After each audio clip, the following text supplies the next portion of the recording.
Hello and welcome to the next vlog. It's been a few months since I was last able to talk to you.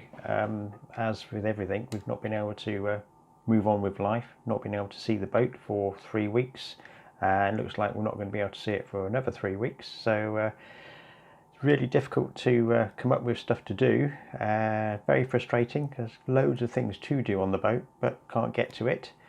So this vlog is all about planning and preparation and research.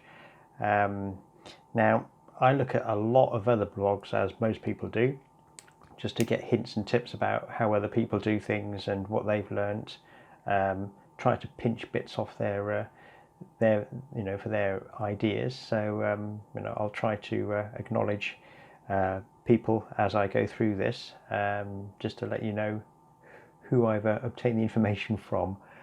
Yeah, so really we've got lots of things that we really want to do with the boat over the years. The main thing is going to be the electrics. Now at the moment it's got quite old electrics in it. It's got an old inverter, an old battery charger. Not sure that they're working to their best ability. They're quite old and they're noisy. So the main thing on that is to get that all changed. So probably combine it with a inverter charger, which would suffice there. Also really interested and looking heavily into solar for when we eventually go continuously cruising. Now all of these are quite expensive items, and we can't really sort of do too much until we get funds for this, and we hope that will come from sale of our narrowboat share. We've got a share currently with BCBM with a boat called Aurora, which we've got a 12 share in, which is up for sale. That's how we sort of dipped our toes into narrowboating. If you'd like more information, obviously please contact me, but there's a website which you can look at for various different things, and if it's of interest to anyone, let me know. It would be nice to know that it's gone to somebody who is in the same position we are and wanting to explore the canals and see different things. So I mean, at the moment we've got quite low power requirements because we're not visiting the boat all the time, but as things ramp up, which we hope they will get more and more needing to sort of increase capacity. And at the moment we've only got a washing machine, which we don't use, and a laptop charger that runs off 240 volts, and that's it. Everything else is 12 volt on the boat. So at the moment our requirements for inverter are quite low, but we want to sort of increase that to cater for everything. We've looked at lots of different vlogs on those. Journey with Jono has been great. For Victron kit, he's really gone through everything, and we started to notice that Victron seems to be the manufacturer that people go to, so it makes sense if we're changing anything to go entirely Victron if we can. So we're really looking at solar, and there are so many different things to find out about this. It's been a bit of a minefield. Lots and lots of varying opinions on it, what works, what doesn't. We've looked at cruising the Cut, Foxes Afloat, Minimalist. They've all got really good systems, which is nice.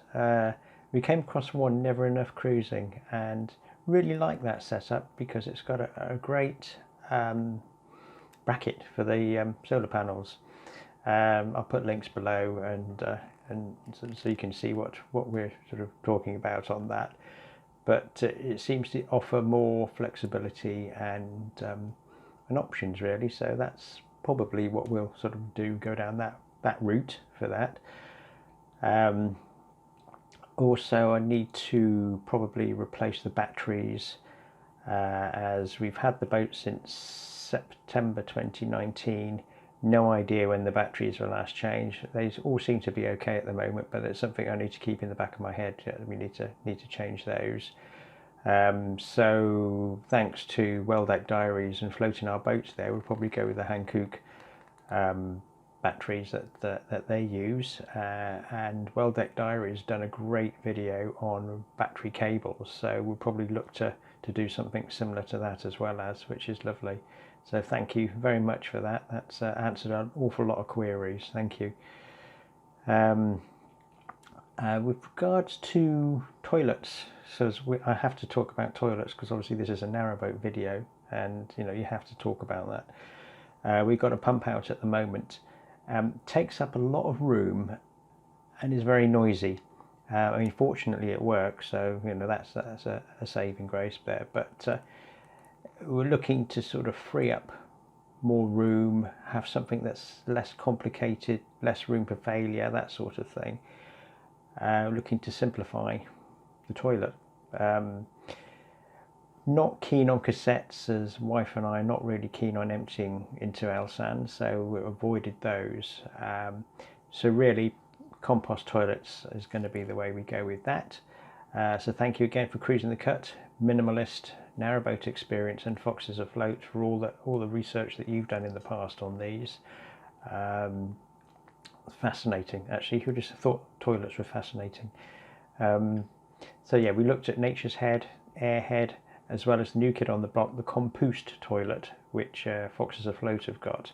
If you want to see a review on that, if you look at their site, that they do a very comprehensive one of that. It's a lovely looking toilet, but unfortunately we've had to rule it out because we don't have room for it. It's quite a large toilet. So I contacted them, and they have no plans to make a smaller, more compact ones for smaller narrowboat bathrooms, which is a shame because it's really nice, and I'm very, very interested in that. So it looks like at the moment it's probably going to be the Airhead toilet that we go for, purely because it's more compact. We're not blessed with space, so we need to keep that in mind. So that's something on the horizon as well as. The main thing though is desperate to get on the boat to start sorting out rust. And the last 3 weeks have been awful because it's been perfect weather to do all this sort of stuff. It's been warm, sunny. It would have been fantastic had I been able to get there. I would have probably got all of this done.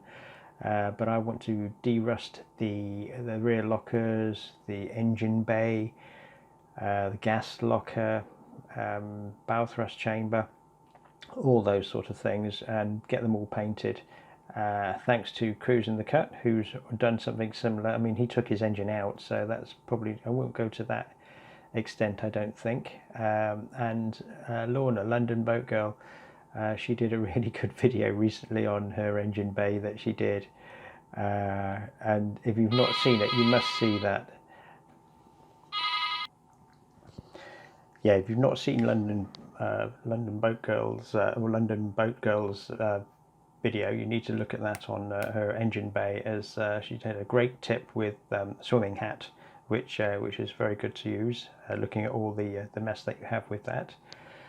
Yeah, I'm looking to just generally de-rust the boat and just to make it look nicer. So over the coming months, provided we can get back, I can start sorting that out. I've also got a new bilge pump to fit, which I purchased before I got the boat, so that hence my paranoia with it sinking. So once all the dust has gone and rust has been removed, I'll put that in and get that working properly. There's an old one in there at the moment, which is not too bad, but could do with having a better one in there. Looking to de-rust and paint the roof, or getting patches of rust on there which I need to sort out, and especially if we're looking at solar, I need to sort all that out well before we do that. I've had all the painting previously ready and getting all the rust treatment ready for sorting that out. I was going to use Vactan, Furtan, but I've now changed to Vactan because it seems to be easier to use and more recommended, so trialing that out. In this lockdown period, with having the paint, I thought I'd paint the garage door with the Donegal green paint, so that's all done. That came up really nice, so doing painting, albeit not on the boat, so I've got to order some more of that now.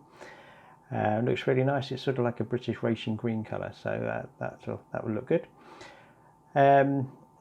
Another thing I need to do is to investigate the control panel and see why I don't get any buzzing when I go to start the engine. You know, you're supposed to move it over, the key round until it buzzes, and then wait and then go to ignition. It doesn't do that, and the rev counter occasionally doesn't work, or you'll be going along and all of a sudden it will start up and go. So I just need to look at that. I think it's probably connections. I've got a beta marine engine, and I think it's quite a classic problem with those, that the connection, the engine block doesn't sort of connect properly. So I need to look at that.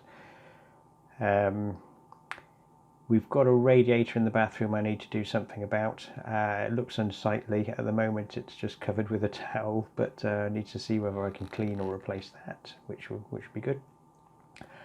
The swan hatch cover, which we've got, really looking to see if we can put something in there like a perspex window, or just a temporary thing that we can put in if the weather's not that great but we want to have the light in, and that's something I need to look at. Looking to replace the flooring all with floorboards. We've only got floorboards in the kitchen at the moment, so we're looking to do that throughout the whole boat. So that will make that nicer and saves us having to hoover and vacuum there, which would be nice. I need to remove stains from under some of the windows, and Michael at Minimalist has come up with some suggestions with that in his vlogs. So I'm going to have a go and see what we can do with that. That's that bit. And thanks to my narrowboat venture, Alan, who's in the same marina as us, looking to replace the Webasto controller that we've got with a new programmer. Now that would work far better than what we've got, since I've got 3 times that I can turn the heating on, but it never switches off. I think they're only on times, which is a bit bizarre. So that's something I need to look at. Anyway, that's a rough overview of all the work to come, and obviously failing I can't get to the boat at the moment, and who knows when, so we'll see how long that takes to do. So we're all in lockdown. I've got my lockdown hair, which we sorted out with a razor the other week. I hope you're all keeping well, and I hope to catch up and have some proper updates soon, but I just thought I'd pop this up just to let you know that although nothing's actually happening, stuff's being planned. All right, thank you for your time. Take care, and bye-bye.